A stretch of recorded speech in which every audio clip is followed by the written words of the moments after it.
வரப்பே தலையாணி ஓ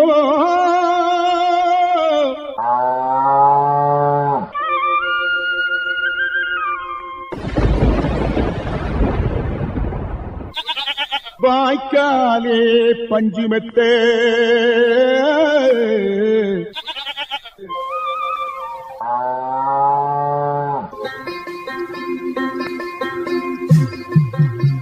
இருப்பது இந்திய அரசின் வேளாண்மை கூட்டுறவு மற்றும் உழவர் நலன் அமைச்சகம் வழங்கும் கிசான் பாணி. இது உழவர் பெருமக்களுக்கான வேளாண் வானொலி.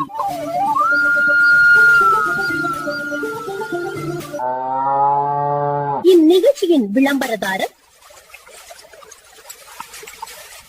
இந்திய அரசின் வேளாண்மை கூட்டுறவு மற்றும் உழவர் நலத்துறை.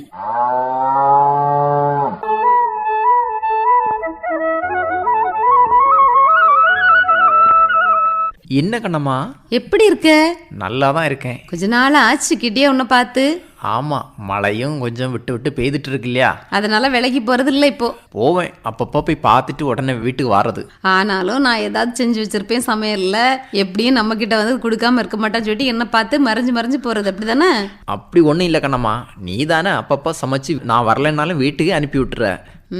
அங்கேதான் கண்ணம்மா நிக்கிறேன். இந்த விவசாயம் சொன்னாலே எல்லாரும் இப்போ வேலைக்கு ஆள் இல்லை நாங்கள் எப்படி விவசாயம் பண்ணுறது அப்படின்னு சொல்லிட்டு யாருமே இப்போ விவசாய வேலைகளில் பார்க்கறதுக்கு ஆர்வமே இல்லை. எட்வின், நீ சொல்கிறது உண்மைதான் கண்ணம்மா. ஏன் தெரியுமா, கிட்டத்தட்ட ஒரு 10-20 ஆண்டுகளுக்கு முன்னாடின்னு பார்க்கும்போது முழுக்க வந்து விவசாயம் தான் வந்து அதிக அளவில் சாகுபடி செய்தாங்க. அப்போது வந்து ஆள் பற்றாக்குறை இல்லை, விவசாய கூலிகளுக்கு வந்து ஆட்கள் வந்து போயிட்டு இருந்தாங்க. ஆனால் இப்போ வந்து விவசாய கூலிக்குன்னு ஆட்களே இல்லை.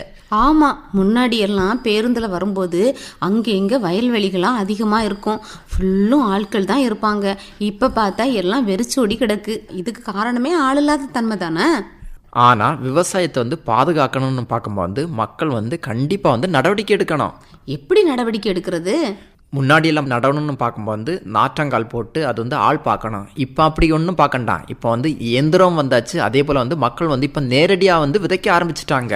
புதிய நுட்பங்களை வந்து இந்த இடத்துல புகுத்தினாதான் வந்து விவசாயத்தை வந்து நம்ம பாதுகாக்க முடியும். கண்டிப்பாக எட்வின், இன்னைக்கு வந்து பார்த்தேன்னா எல்லா விவசாய முறைகளையும் புதிய யுக்திகளை நம்ம வந்து சேர்த்தோம் அப்படின்னா கண்டிப்பாக விவசாயத்தில் வெற்றி கிடைக்குமான்னு கேட்டால் கிடைக்கும். ஆனால் இப்போ பொடி விதைப்பெல்லாம் யாரும் பண்ணுறது இல்லையே. என்ன சொல்கிற கண்ணம்மா, இப்போ வந்து சில விவசாயிகள் வந்து நேரடியாகிட்டு வந்து பொடி விதைப்பில் விவசாயம் பண்ணுறாங்க. அதுலேயும் நுட்பத்தோடு பண்ணியாச்சுனா தான் நல்ல மகசூல் கிடைக்கும். அப்படியும் நுட்பமாட்டு பண்ணக்கூடிய விவசாயிகளும் இருக்காங்களே. யாரையாவது இப்போ இடையில சந்திச்சியோ? ஆமாம், ஏதாவது ஒரு விஷயம் இல்லாமல் பேச முடியுமா உன்கிட்ட? நான் ஒரு பொடி விதைப்பு பண்ணக்கூடிய ஒரு விவசாயியை வந்து நான் நேற்றுக்கு சந்தித்தேன். யார் அது? எங்கேருந்து? நல்லூர்லேருந்து முத்துகிருஷ்ணன். அவங்க எவ்வளோ விஷயம் சொல்கிறாங்கன்னு தெரியுமா கண்ணம்மா? அப்போ நீ வந்து கேட்டிருப்ப அப்படின்னா விஷயங்கள் நிறைய வந்திருக்கும். ஒன்று போடு, நான் கேட்கட்டும். ஐயா வணக்கம். வணக்கம் ஐயா. ஐயா, நீங்கள் விவசாயத்தை பொறுத்தவரை பார்க்கும்போது நீங்கள் எந்த மாதிரி விவசாயங்கள் வந்து செய்கிறீங்க? நெல் பயிர் பண்ணுறோம், தென்னை மரம் வளர்க்குறோம். நெல் பயிரும் வச்சுருக்கீங்க, அதே மாதிரி தென்னை மரமும் வச்சுருக்கீங்க. உங்களுக்கு வயதுன்னு பார்க்கும்போது எத்தனை வயது ஆகுது? 53 வயது ஆகுது. 53 வயது ஆகுது. எதிர படிச்சிருக்கீங்க? டிப்ளமோ, பாலிடெக்னிக் டிப்ளமோ முடிச்சிருக்கீங்க. சரி, இப்போ இந்த விவசாயத்தில் ஆர்வம்னு பார்க்கும்போது உங்களுக்கு எப்படி ஏற்பட்டது? புரியுமா, தாத்தா அப்பா காலத்துலேருந்தே விவசாயம் உண்டு, லேண்டு உண்டு, அதனால் விவசாயம் பண்ணிட்டு. இப்போ பார்க்கும்போது உங்கள் தாத்தா உங்கள் அப்பா காலத்துலேருந்தேன்னு பார்க்கும்போது பாரம்பரியமாட்டு விவசாயம் செய்துட்டு இருந்தீங்க. ஆமாம், அந்த விவசாயத்தை வந்து நீங்களே எடுத்து இப்போ நடத்திட்டு இருக்கீங்க. இப்போ உங்களுக்கு நிலம்னு பார்க்கும்போது உங்களுக்கு எத்தனை ஏக்கர் நிலம் இருக்குது? 12 ஏக்கர். இப்போ இந்த கன்னிப்பூ பருவத்தில் பொறுத்தவரை பார்க்கும்போது எந்த மாதிரி ரகங்கள் வந்து நீங்கள் தேர்வு செய்து எடுத்துருக்கீங்க? அம்பை பைதனார் ரகம் தான், ஏன்னா ஈல்டு இருக்குது, நல்லா இருக்குது, அதனால அம்பை பேனர் எடுத்துருவோம். இந்த நெல் விதையை பொறுத்தவரை பார்க்கும்போது எங்கேருந்து வாங்குனீங்க? நெல் விதை நம்ம வேளாண்மை துறையிலேருந்து ஃபவுண்டேஷன் சைடு கொஞ்சம் தான் கிடச்சி, அது போக தேவைக்கு வெளியே ஆலங்குளத்துலேருந்து அது அடுத்த இடத்துலேருந்து அந்த விதை எடுக்கும்போது அந்த ஈல்டு நல்லா இருக்குது.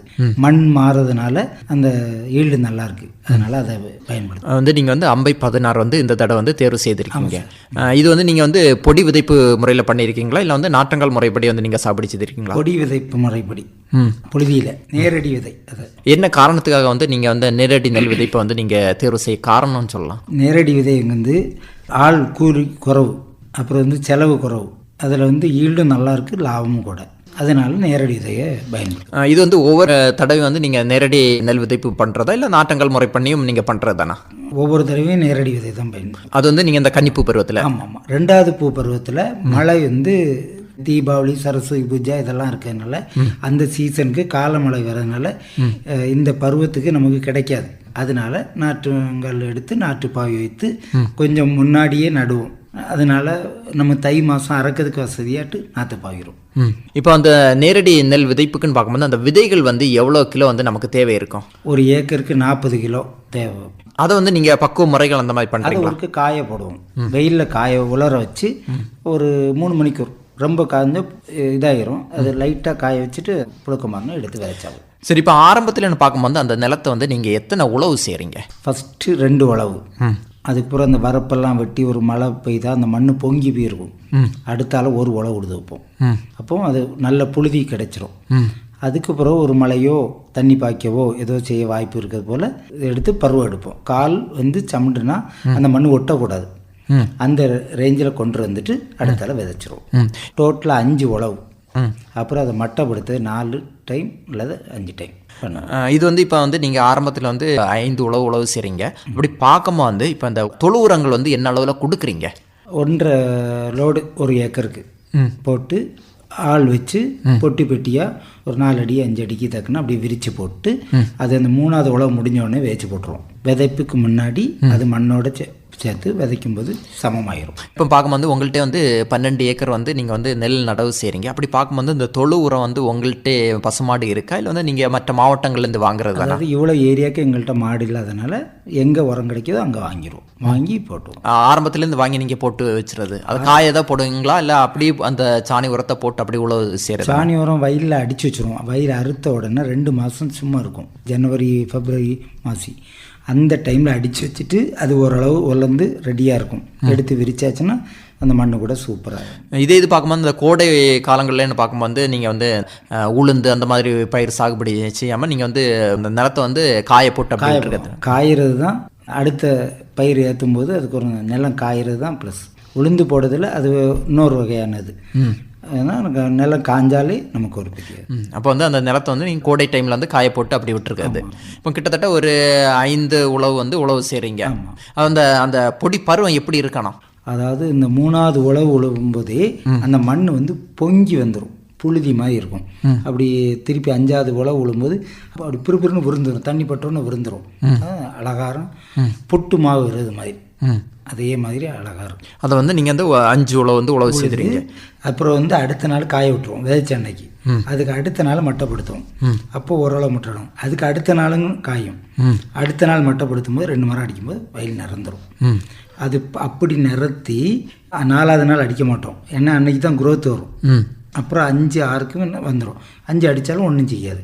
அப்போ இந்த களையறு 20 நாள் காய்ஞ்சுன்னா சூப்பரான பருவம். களை வராது அடியிலிருந்து. இந்த பயிர் சூப்பராக எழும்பிடும். ஒரு 5 இன்ச்சு அரிஞ்சு எழும்பிடும். அப்போ அது அருமையாக ஒரு நல்ல மகசூலுக்கு வரக்கூடிய ஒரு இது. 22 25 தண்ணி நிப்பாட்டுவோம். அதுக்கு பின்னாடி கோரி போட்டு அதுக்கு ஒரு உரம் கொடுப்போம். அதில் டக்குன்னு அந்த டில்லரிங் அடிக்கிறது ஒரு பொத்தோ நல்லா இருக்கும். ஏன்னா சீடு வந்து ஒவ்வொன்றா விழுந்துறதுனால நல்லாயிருக்கும். அதுலேருந்து எத்தனை டில்லரிங்கோ அது போல் நமக்கு ஈல்டு கிடைக்கும். சரி, இந்த விதை தூறதை பொறுத்தவரை பார்க்கும்போது எப்படி நீங்கள் சீராக வந்து தூறுறீங்க? அதை எடுத்துட்டு அந்த வீசி விடுறது நிரப்ப விடணும். அந்த வீசுறது வந்து இப்போ வந்து சில பகுதி வந்து ஒரு கூட்டமாக விழ வாய்ப்பு இருக்கும். அப்போ அந்த வீசுகிற பருவம் வந்து எப்படி வீசணும்? அது லேசாக எடுத்து குறைச்சி வீசணும். 2 சைடு ஒரு சால் போகிறதுல இந்த சைடும் வீசுகிறோம். வீசும்போது சப்போஸ் நீங்கள் சொல்கிற மாதிரி எடுக்கும்போது ஒரு இடத்துல குத்தா விழுந்துடும். அதுதான் நாங்கள் கோரி போடுறது. அதுலேருந்து நெல் எடுத்து இல்லாத இடத்துல போட்டுருவோம். அதுலேருந்து எடுத்துருவீங்க. அது வந்து எத்தனை நாளில் எடுக்கிறீங்க? உடனே எடுக்கிறீங்களா? 22 25 நாளில் தண்ணி விடுறோம்லாம் விட்டுட்டு எடுத்து போட்டு உரம் போடுவோம். அப்புறம் அது வந்து பயிர் வந்து வளர்ச்சிக்கு வந்துடும். இது வளர்ச்சி இருக்குன்னா தண்ணி இல்லாமல் ட்ரையாக அப்படியே இருக்கும். அந்த 25 நாள் காய்வு கிடைக்கிறதுல தண்ணி ஏறணும்னா உடனே 4 நாளில் டில்லரிங் அடிக்கும். எல்லாமே நல்லாயிருக்கும். உரமே அதுக்கு தான் போடுவோம். தொழிப்பூ 2வது பூ நடும்போது உரம் போட்டால் தான் அடுத்து தழுக்கும். ஏன்னா அது வந்து நார்த்தாங்காலிருந்து பிடுங்கி கொண்டு நடுறது. திருப்பி அது வளர்கிறதுக்கு 3 நாள் டைம் எடுக்கும். இது வந்து த்ரூவாக கண்டினியூவாக வளர்ந்துட்டே இருக்கும். ஈல்டு நல்லாயிருக்கும். இது இந்த தூவி விதைச்ச பிறகு வந்து முளைப்பு திறன் பார்க்கும்போது எத்தனை நாள் வந்து முளைக்க ஆரம்பிக்கும்? 4 5 6 நாளில் முளைக்கும் தெரியாது, 5-6 மேலே தெரிஞ்சிடும். அது அந்த பச்சை தன்மை தெரிஞ்சிடும். 10 நாளில் பட்டு விரிச்ச மாதிரி இருக்கும். இப்போ இயந்திரம் மூலம் வந்து நீங்கள் வந்து உழவு செய்கிறீங்க. விதையுமே இப்போ வந்து ரோலரில் வச்சு ஹோல் போட்டு கொடுத்து ரவுண்டாக கொடுத்துருக்காங்க. அது வந்து வரிசை நடவு மாதிரி வரிசையாக விதை விழும். அந்த ஹோலுக்கு தக்கன 5 விழும், 6 விழும், 3 விழும். அந்த ரோலை அப்படி உருட்டக்கூடிய இது நிறைய டெக்னாலஜி வந்திருக்கு. அதுவும் ஒரு வகைக்கு நல்லா இருக்கு. அதில் களை எடுக்க ஈஸி. நீங்கள் விதைப்பு முறைன்னு பார்க்கும்போது கையினால் தான் விதைக்கிறீங்க. ஆமாம் ஆமாம். அது வந்து உங்களுக்கு ஒரு ஆள் இருந்து விதைச்சிட்டு வந்துடுவார். அது டைம் ஆகும். 2 பேர் அதை ரோலர் இழுக்க வேணும். அப்படி அது கொஞ்சம் டைம் ஆகும், லேபர் ஆகும். அந்த பொடி பருவங்குது காற்றும் வெயிலும் அடிக்கும்போது வேகமாக வந்துடும். காலையில் பார்த்தா ஈரமாக இருக்கும், சாயங்காலம் பார்த்தா விதைக்கிறோம். அந்த ஸ்டேஜில் அந்த ஈரத்தை கொண்டு இந்த விதை முளைக்கும். உங்கள்கிட்ட இயந்திரங்கள் எல்லாம் இருக்குது. ஆமாம் ஆமாம். உழவு செய்கிறதெல்லாம் வந்து நீங்கள் இயந்திரம் வச்சு தான் உழவு செய்கிறீங்க. ஆமாம் ஆமாம். இப்போ தண்ணி அடைக்கிறதுன்னு பார்க்கும்போது நீங்கள் வந்து விதைச்சதுலேருந்து ஒரு 22ஆவது நாளில் வந்து நீங்கள் தண்ணி அடைப்பீங்க. தண்ணி பாட்டுவோம். ஆமாம். தண்ணியை பொறுத்தவரைக்கும் என்ன அளவில் நீங்கள் அடைக்கிறீங்க? அப்படி லைட்டாக அந்த முங்கக்கூடாது. மூடு இவ்வளோ எலும்பிருக்கும். 4 இஞ்சி அதில் 1 இஞ்சி 1 இஞ்சி அப்படி நிரப்பாக நிப்பாட்டிட்டு அப்புறம் அப்படி தண்ணியை அடைக்க மாட்டோம். க்ளோஸ் பண்ணிவிட்டு அடுத்தால் அதை கோரி போடுவோம். எங்கேயோ கூட்டமாக ஒரு இடத்துல விட்டுருப்போம். நாங்களே கொஞ்சம் முக்கில் நாற்று மாதிரி பாய் வச்சுருப்போம். எங்கேயாவது முளைக்காமல் ஆகிருக்கலாம், ஒரு மழை வந்து தண்ணி கட்டியிருக்கலாம், அந்த இடத்துல ஈல்டு முளைக்காது, பயிர் முளைக்காது. அப்போ அந்த இடத்துல இந்த நம்ம சைடில் வச்சுருக்கதை எடுத்து போட்டு உரம் போட்டு விட்டு நிரப்பாக்கி விட்ருவோம். இப்போ நீங்கள் கூட சொன்னீங்க வந்து இப்போ வந்து சில இடத்துல வந்து அந்த நாற்றுகள் வந்து இல்லாத இடத்துலேருந்து நீங்கள் வந்து ஒரு கூட்டமாக இருக்க இடத்துலேருந்து நடுறீங்க. அப்படி நடும்போம் அந்த நாற்றுகள் வந்து இதே சீராக வளர்கிறதுக்கு வாய்ப்பு இருக்குமா? ஆமாம். ஏன்னா 2 ஒரே வயசு, ஒரே நெல். என்னென்னா இதில் நெல் இல்லை, அதில் வந்து குத்தா இருக்குது. அதை எடுத்து இதில் போடும்போது அது அந்த மண்ணோடு எடுத்து போட்டுருவோம். நாத்தாங்கல்ல நாற்றை அடிச்சிருவாங்க லேடிஸ், அடித்து நடுவாங்க.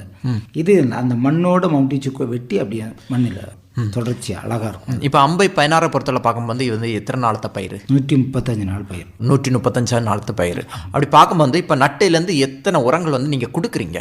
அதாவது நேரடி விதப்புக்கு 2 உரம் ஓகே. இந்த நம்ம ஏன்னா இதுக்கே 35 நாள் ஆயிரும். 35 நாளில் போட்டுறது திருப்பி ஒரு 50 நாள்.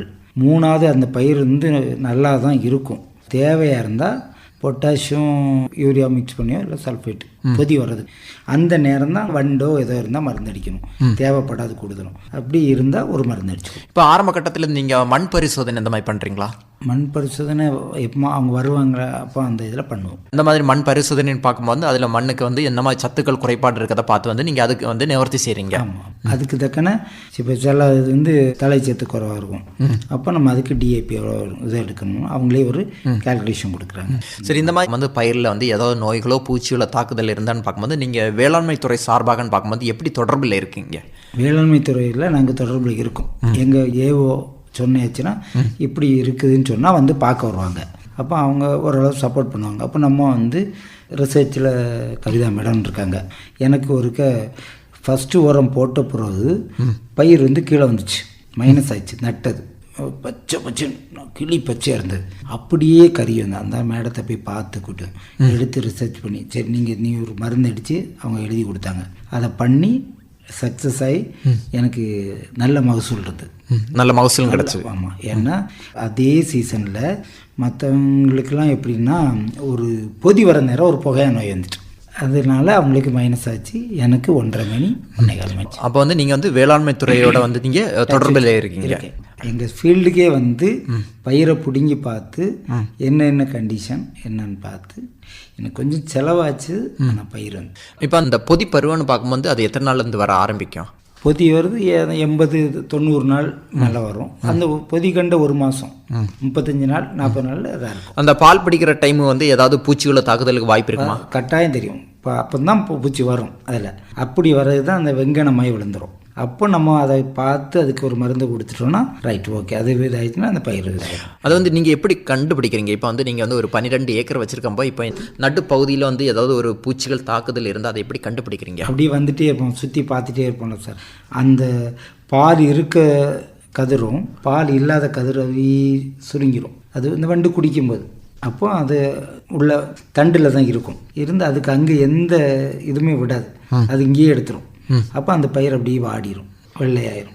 அப்போ நமக்கு வெங்கனம் விழுது, அப்போ வண்டு இருக்குன்னு ஒரு மருந்து அடிச்சோம். இப்போ வயலின் ஒரு நடு பகுதியில் அந்த மாதிரி ஒரு தாக்குதல் இருந்தால் அதை கண்டுபிடிக்க முடியுமா? முடியும். நம்ம அப்படியே பார்த்துட்டே போகணும். ஒவ்வொரு நாள் ஒவ்வொரு வளர்ச்சி, ஒவ்வொரு ஸ்டேஜ் அதுக்கு நமக்கு தெரியும். அப்போ இது இந்த மாதிரி பிரச்சனை பண்ணுது அப்படின்னு தெரியும். விளைச்சலை பொறுத்தவரை பார்க்கும்போது எத்தனை நாளாக ஆகும்? இப்போ அந்த பொதி பருவம் வந்ததுலேருந்து வந்து 1 மாதம், அப்புறம் இந்த வயல் காயதுக்கு 10 நாள், அப்படி 35-40 நாளில் நம்ம அறுவடை பண்ணதுக்கு ரெடி. இப்போ வந்து நீங்கள் அறுவடை பண்ண தயாராகிட்டீங்களா? ஆமாம், முதல்ல விதைச்சதவளும் அறுவடை பண்ணுறோம். புழுதியில் விதைச்சி பிந்தினதவளும் இன்னும் ஒரு 20 நாள் ஆகும். அது வந்து அந்த பொடியில் விதைச்சு நீங்கள் அப்படி பண்ணம்பா அந்த காய்வு தன்மை எப்படி இருக்கணும் அந்த நிலம்?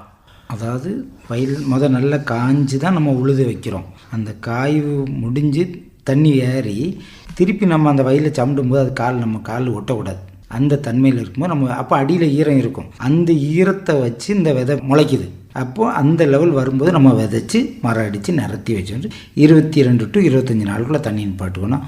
ஃபர்ஸ்ட் கிளாஸாக இருக்கும். அது வந்து நீங்கள் அறுவடை பண்ணுறது வந்து இயந்திரம் மூலம் தான் அறுவடை பண்ணுறது? எல்லாமே இயந்திரம் தான் சார். இப்போ மருந்து அடிக்கிறது கூட ட்ரோன் வந்துச்சு. அப்படி அடிக்கிற அளவுக்கு வந்து ஏன்னா ஒரே ஏரியா 15 ஏக்கர் வரும்போது நமக்கு லேபர் இவ்வளோ ஆகுத, லேபர் ப்ளஸ் டைம் 1 மணிக்கு ஒரு 10 நிமிஷத்தில் 3 சால் 1 ஏக்கர் தீர்த்து போடும். அதே நம்ம மேனுவலாக பண்ணோம்னா அவன் இதுக்கு 10, 20 கேன் 30 கேன் வரும். இந்த மாதிரி இந்த ட்ரோன் எல்லாம் வந்து நீங்களே வாங்கி வச்சுருக்கீங்க? இல்லை சார், எல்லாமே வாடகை எடுத்துரும். அது வந்து வேளாண்மை துறையிலேருந்து வாங்குறீங்களா? வேளாண்மை துறையிலேருந்து வந்து நம்ம டைமுக்கு வந்துவிட மாட்டுக்காங்க. அதனால இல்லை, வெளியே மார்த்தாண்டத்தில் ஒரு பையன் வச்சுருக்கான். ட்ரோன் கொண்டு ரூபா டக்குன்னு அடிச்சுட்டு. சரி, அந்த நெல்லெல்லாம் எப்படி விற்பனை செய்றீங்க சார்? என்னென்னா நம்ம முந்தி அறுக்கிறோம் நீங்களேன், அப்போ வந்து நம்ம இது இறைதூர் பகுதி எங்களுக்கு. கொஞ்சம் நான் போன தடவை போட்டேன், இந்த தடவை போட்டேன். கொஞ்சம் மழை வந்துட்டுனா கஷ்டம்.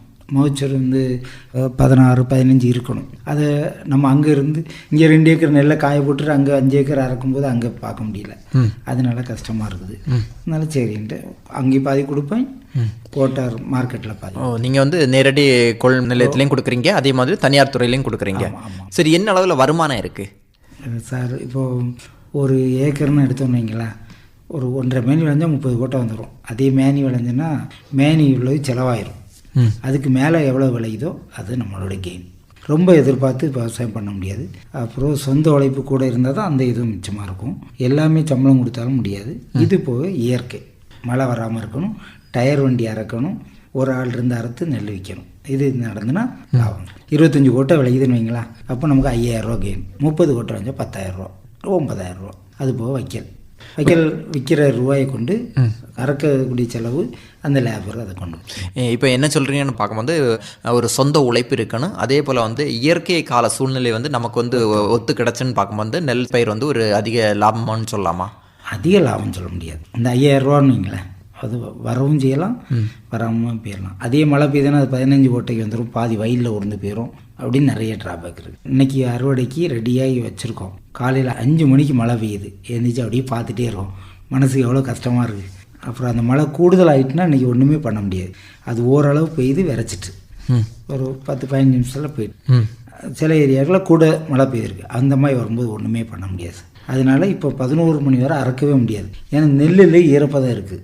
அதனால் அது வந்து பின்னாடி இந்த மிஷினில் ஒட்டி அப்படியே வைக்கல்லே கீழே விழுந்துடும். அப்போ நமக்கு அது விளைஞ்சும் பயன்பட்டுக்கு வராது. வயலில் விழுந்து நம்ம பிரயோஜனம் இல்லைல்ல, வைக்கலில் விழுந்து. அப்போ இன்னும் மழை கூடுதலாகிட்டா அறக்க முடியாமல் ஆயிருமோன்னு பயம்.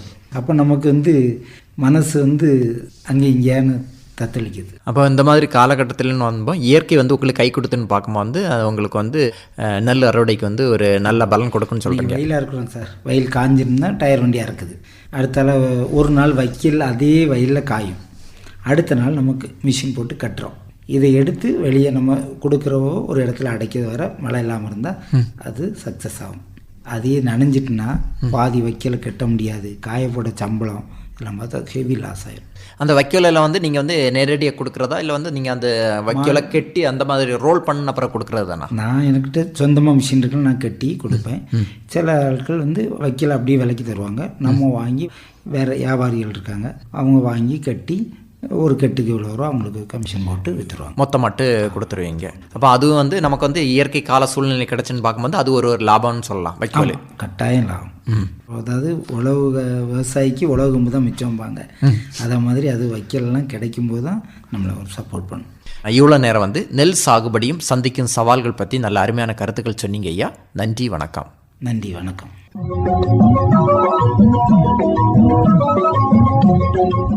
இதுவரை நெல் சாகுபடியும் சந்திக்கும் சவால்களும் நேர்முகம் கேட்டீர்கள். பங்கேற்றவர் நல்லூர் முத்துகிருஷ்ணன் அவர்கள். உடன் உரையாடியவர் டி. எட்வின் ஜெயராஜ். இதுவரை கேட்டது இந்திய அரசின் வேளாண்மை கூட்டுறவு மற்றும் உழவர் நலன் அமைச்சகம் வழங்கிய கிசான் பாணி. இது உழவர் பெருமக்களுக்கான வேளாண் வானொலி.